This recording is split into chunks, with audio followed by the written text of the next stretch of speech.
Hola, mi nombre es Santiago Soto, alumno de la Escuela Normal. En esta ocasión me encuentro con el profesor Gringo Gallardo para realizar la entrevista sobre la historia de Chepes. ¿Y usted, profe, a qué más se dedica aparte de profesor de historia? Trabajo en la parte de administración pública, más precisamente salud pública, en el hospital Luis Pasteur, donde hago tareas administrativas y trabajo ya hace más de 30 años. Es mucho. Sí. Bueno, la primera pregunta que tengo yo es la fecha de fundación de Chepes. ¿Cuándo fue? Mirá, ahí la realidad debe ser muy difícil hacer una fecha precisa, ya que no se cuenta con documentación que pruebe en realidad cuándo fue. Lo que sí hay sobre la polémica, en realidad, ¿viste? La polémica que acerca de que Chepes viejo o el Chepes nuevo. Por lo tanto, se estableció, fíjate que yo, Mariela, mi esposa debe saber mejor que yo porque ella ha escrito un libro, pero en un momento, digamos, se decretó, se estableció desde las autoridades municipales el 30 de septiembre como el Día de Chepes. Sí. Pero desconozco yo cuál es la fundamentación documental para esa fecha.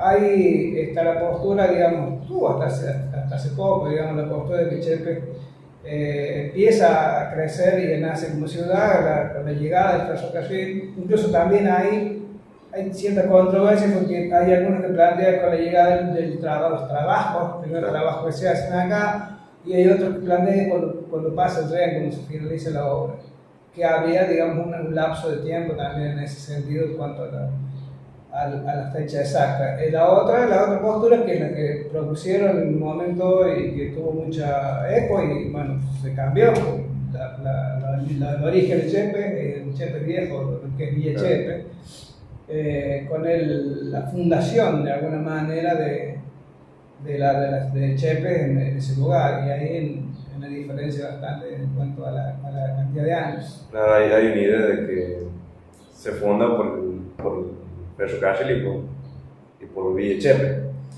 O sea, hay distintas posturas. Exacto, hay dos posturas. La segunda postura, que es la que plantea que Chepes inicia su vida como ciudad en Chepes Viejo, es reciente, digamos, porque es más, yo en un momento estaba en contra de la postura de la chica, porque yo fui testigo cuando ellas estaban haciendo el libro. Fue en mi casa, en algunos momentos se reunieron en casa, porque Mariela era una de las autoras del libro. Yo planteaba que no, en realidad Chepes es una cosa, y Chepes es otra cosa. Pero bueno, uno con el pasar de los años, a medida que va leyendo, a medida que uno se interioriza de muchas otras cosas, les di la razón, y para mí Chepes es el inicio allá, porque no solo hay un montón, yo tengo varias posturas al respecto, pero una de las más importantes es que en la Argentina hubo varios Chepes viejos y Chepes nuevos, un Patrique viejo, Patrique nuevo, especialmente en Santiago del Estero. En Santiago del Estero sucedieron muchos casos como el de Chepes. Y las ciudades, digamos, las nuevas emplazamientos, las ciudades tienen como fecha, digamos, de inicio de su vida en el antiguo emplazamiento. Porque en definitiva el espacio geográfico no es un condicionante importante, no es determinante en la vida de las personas, de los pueblos. Lo que sí es importante es la cultura, son las tradiciones, la idiosincrasia de la gente de Chepes es la misma que estaba allá, que estaba acá, solamente hubo un desplazamiento. Claro. Y bueno, ¿cuáles son las diferencias que hay entre Chepes y Villa Chepes? Geográfica, simplemente porque la mayor parte de la gente que vivía en Villa Chepes se traslada a 8 kilómetros a este nuevo emplazamiento y se traslada a las instituciones. Lo que queda ahí es la escuela. Eso sí. Pero la gran mayoría de la gente se viene acá. Es como que, supongo, yo hago siempre conversando con los profes, yo hacía este razonamiento. Suponte vos que en un momento acá se nos acaba el pozo, se acaba. y tengamos que ir a otro lugar, de acá a 8 kilómetros para el sur, donde se descubrió suponte vos, una fuente de agua que nos puede albergar a nosotros. Y decide el municipio trasladarnos, vamos, se va a la municipalidad, se registro civil, no vamos todos, se van todos, y de paso se hacen casas y el pueblo chepe se va. Y acá no queda poca gente. ¿Es otro chepe o es el mismo chepe? Es la misma gente. El tema del espacio geográfico no es, y otro de las fundamentaciones que yo hago es respecto a un montón digamos, no muchos, pero bueno, te doy un ejemplo, los judíos y los gitanos, por darte un ejemplo. Los judíos y los gitanos son naciones, ¿no?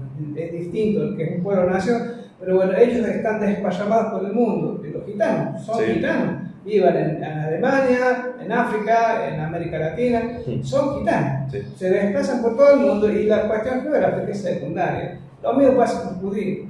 O sea, hay una cultura, hay una religión y hay una lengua que comparten, que es lo que les hace importante. Y el espacio geográfico pasa a un segundo plano. Claro. Sí, se cambia el espacio geográfico, ¿no? Nada más, pero digamos, la gente es lo importante. Porque si no haríamos, qué sé yo, la historia de los espacios geográficos, no la historia de la gente. Claro. ¿Y cuáles serían los primeros habitantes que hubo que se desplazaron de Chepe acá? Yo en cuanto a apellidos y nombres no desconozco, no sé si habrá un censo de eso. Lo que pasa es que en esa época lamentablemente no había registro. O sea, a diferencia de hoy hay mucho más, digamos, documentos, no solo papel, sino documentos digitales que van para poder que los historiadores del futuro hagan una historia mucho más precisa. Pero la gente, en realidad, la gente que vino fueron aquellos que trabajaron en el ferrocarril, eran obreros, eran empleados públicos, que vieron que este emprendimiento, digamos, nacional de un ferrocarril les daba la posibilidad de mejorar su estilo y nivel de vida. Sí. Por eso se trasladaron. Yo en cuanto a específicamente, digamos, a nombre y apellido, no tengo esa información. Sí, porque hablando con el profesor José Mercado, él me comentaba un poco sobre los apellidos de la gente, y que habían hecho una investigación con el profe Omar Rodríguez.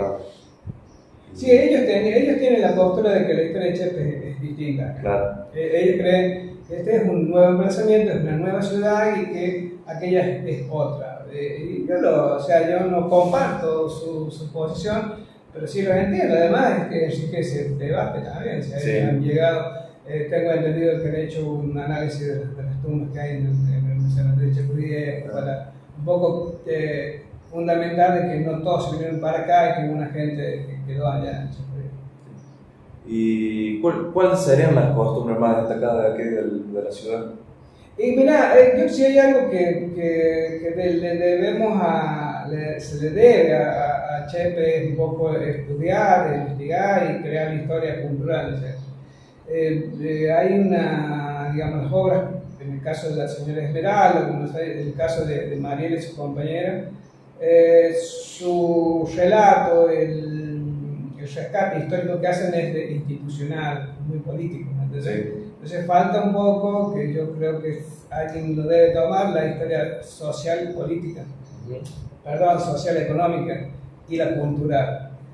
En ese sentido, me parece que hay un montón de cosas que se pueden hacer y apelando al relato oral, antes de que mucha gente que en estos momentos está viva y que ha vivido parte de ese proceso, debería contarnos cómo era, o sea, desde cómo se vestían, qué comían, por ejemplo, cuál era la dieta alimentaria en esa época, cuáles eran las formas de festejar, el ocio, la religión, cómo se vivía la religión antes, cómo se la vive actualmente, porque si bien es cierto, tenemos preponderantemente la religión católica como la más aceptada por todos los chepeños, pero digamos, últimamente ha habido una proliferación de cultos protestantes, especialmente de sectas, que ha generado, digamos, otros credos, otros fieles de otras religiones. Pero la religión parece que es muy importante, cómo la misma situación de que en Chepes Viejo, por ejemplo, se venera y se veneraba en su época a la Virgen Inmaculada Concepción. Cuando el pueblo se traslada acá, por una decisión, fíjate vos, familiar, de la familia más poderosa de Chepes, que eran los Mantines, se pone como patrono de la ciudad a San Juan Bautista, cuando en realidad vos viste al día de hoy la santa, la Virgen, la Inmaculada Concepción, la que más devotos tiene. Otra de las cosas que a mí me parece importante es cómo la gente se ganaba la vida, ¿no? Como desde esa época, porque había, antes de llegar el ferrocarril, la gente vivía lo mismo, o sea, tenían su campito, tenían sus cabras, sus vaquitas, sembraban en la época que eran convenientes y cosechaban maíz, zapallo, bueno, y había formas y métodos de conservación que a mí tuve la posibilidad de que mi mamá me contaban cómo conservaban, por ejemplo, la carne, cómo hacían, por ejemplo, la disecación de los melones, de la sandía, de los zapallos, para utilizarlos en el invierno. En cuanto a eso, ¿viste? A las costumbres culinaria, es muy importante para mí rescatar el tema del ocio, o sea, cómo se celebraban las fiestas, ¿no? Claro. Que realmente eran, las fiestas que estaban relacionadas con la religión, pero las fiestas privadas, el cumpleaños, el casamiento, tenían otra manera, otra forma, y eran prácticas y sentidos distintos a los que hay actualmente. En ese sentido, me parece que hay una deuda pendiente con nuestra ciudad y poder rescatar todas esas cosas. Claro, no hay mucha investigación. No. Sí, porque cuando he hecho las preguntas a los otros profesores también me he dado cuenta que falta muchas cosas por descubrir, que hay mucha riqueza en el pueblo que todavía no... Sí, fíjate vos que es muy interesante. Yo no tengo tiempo y además carezco de métodos de investigación para hacer ese trabajo, pero ojalá los chicos nuevos Claro. o sea, se pongan pilas ya con el trabajo así. Que se despierte algo ahí. Ujú. Bueno, la última pregunta que tengo es qué podría mencionar del Museo de los Caudillos, el nuevo museo. Si el contenido temático que hay ahí representa bien lo que es de toda esta zona. Yo tuve la suerte de visitarlo últimamente después de las refacciones que hicieron y me sorprendió digamos la estética, los métodos de conservación. Sí, me resulta que es un poco insuficiente, digamos, la cantidad de vestigios de nuestra cultura ahí en Chepes Viejo, y que es necesario de que se rescate, porque yo sé de gente, familias que tienen ánforas, no ánforas, sino vasijas funerarias, tienen flechitas de piedra, Claro. tiene una colección de ese tipo de objetos que debería rescatarlo y para llevarlo al museo, porque hay un montón de vestigios culturales del pasado que están desperdigados por casas particulares, y su repositorio, digamos, ideal y natural es el Museo de Chepes Viejo. Me pareció muy linda la reflexión, muy interesante estéticamente, como yo te decía, pero hay una insuficiencia de vestigios. San Malanzán, no sé si has ido a Malanzán, conocer. Sí, claro. El Museo de Malanzán tiene muchísimas más cosas para ver. Me parece que les faltan y para eso, para rellenarlo, habría que hacer una política de rescate de ese tipo de cosas. Bueno, muchas gracias, profe, por su tiempo, y le mando un saludo también al profe Carlos Aguirre. Bueno, Carlito, también la otra vez nos juntamos en La Rioja en el Congreso, la Feria de Cultura, y tengo pendiente que compré el primer libro que escribí sobre la historia del ferrocarril en San Solano, me parece. Sí. Y bueno, un saludo para Carlitos, y lo felicito porque a este tipo de cosas hacen de que los chicos jóvenes se interesen un poco por su pasado, y que no sea una materia más y que nos sirva para que nos replanteemos el presente especialmente. Así que un saludo para Carlitos también.